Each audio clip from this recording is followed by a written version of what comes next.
armed Kuki militants continue with their rampant attacks, where they have torched 3 Meitei houses in the army cantonment area of Leimakhong yesterday at around 6:30 p.m. Sources report that armed Kuki militants descended from the nearby hills and set the 3 houses on fire. Indian Army personnel deployed in the area launched rescue operations after discovering the fire to prevent it from spreading to other houses. No casualties have been reported in the incident.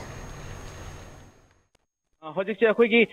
somgi yum oidura akhoi yum mai chak lena akhoi ama habide je kamaina saki buno amadi akhoi Kuki militants sing na thai haidura ado madik sumna tamyo pa ai je lili kem da lei ba khurkhul awang la kaida akhoi tari ahum dagi chen thora ga akhoi je lei jabane ba sida aduga kaino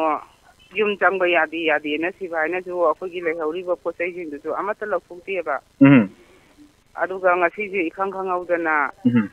aije sorokta isu poraga leibaneba aduda yumai ida sanogi yumai chae na angang na haina reeba aina haima kai ginu ni kamai tokja ino atui ti thadraga aina khoi gi do ta sorok ma paneba khoi gi do yumchina kai karama phom do dino ek sorok ma pangi sibaina leiba gate do adugi hek manak ta neba o Leimakhong gi akhoi gi army camp gi hek manak ta leiba sorok pan leiba yum oidini ko aw sorok ma pan da leiba yum neba adi akhoi je hojikse irang hek horok padagi akhoi som se relief camp da lai adugi matung da yum mai chak le ngasi da pau ta bani ba ko adai da yum chak pam pham ji da akhoi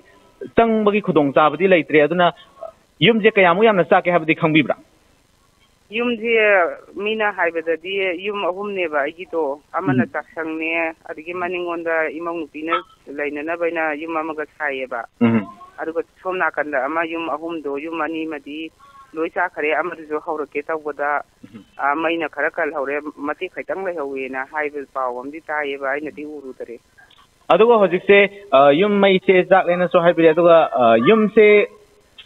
handak na nongna sabo yum oidura aduga hanagi yum aribara aduga sigi matang sida ko yum jigi matang sida ko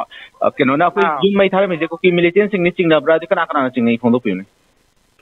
Kuki na thabane na haye ngasi je kaino neba yum do agi ahum do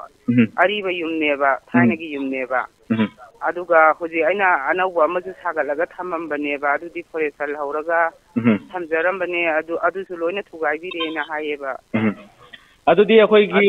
somje relief camp da lai lena smaina yum mai chak lena haibadagi paw se tabi aduga sigi matang da akhoi irang sisu loiba leite irang se losilak pagi mami ama uraba so akhoi gi yum mai nongna thagalak pana chingba akhoi gi lana se dum lepte ko aduga sigi mai matang sida akhoi lenga ki mafum da kari di phungdong balai phungdong ni ba haiba bo akhoi di nomagi suraga talaga sajabani yaraga di yum do sangjagi haidana adum leijabani haiba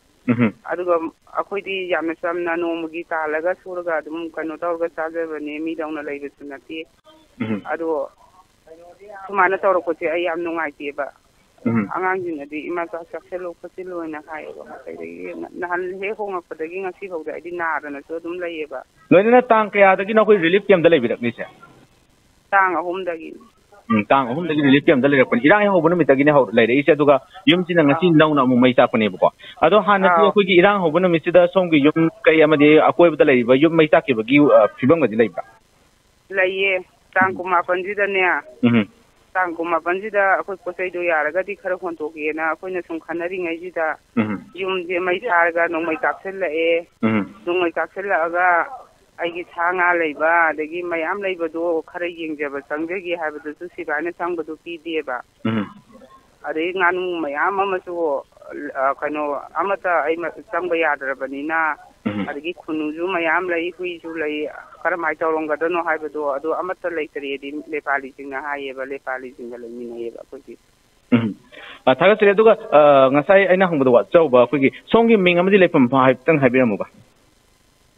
ai leibam je Leimakhong singmang neba aduga mingna madagi kawe aduga aigi ipuroi bagi mingna ju mara kawe ba adudi akhoi makhata na akhoi update dum lawjarake hojik yum mai chak liba sisu yamna nungai taba poi amadi irang asi loselak laba fawbada dum yum mai chak pudi lepte no mai kapna bus lepte aduna akhoi makhata ba dum update lawjarake thagat chari